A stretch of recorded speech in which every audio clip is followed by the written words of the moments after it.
siya pinatay o pinaslan. Takot talaga dito sa backyard ito. Katakot guys. Kita mo. Ang dilim dito guys. Walang ilaw. Katakot. Kita mo. Ang dilim talaga dito guys. Walang ilaw. Kita mo. Kita mo. Oh, sobrang dilim. Ang putik dito guys. Sobrang dilim dito. Katakot. Walang ilaw. Tingin ko ilaw ko. Ito tsura niya guys. Ito tsura niya guys. Katakot. Walang talaga ilaw dito. Dito sa baka.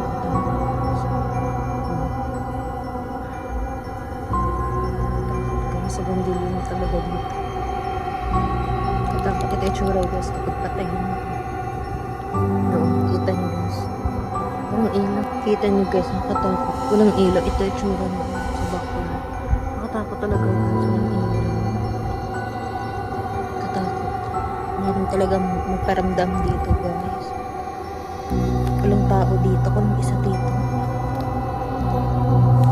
Takot guys. Kita nyo guys. Takot talaga. Ito na guys. Ito patayin ko. Flashlight. Talaga nagparamdam dito.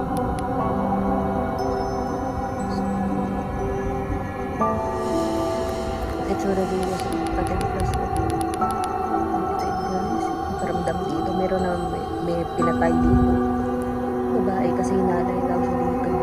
Sinundan siya ng 6 na lalaki. At dito siya pinatay. O pinaslan. Takot talaga dito sa backyard.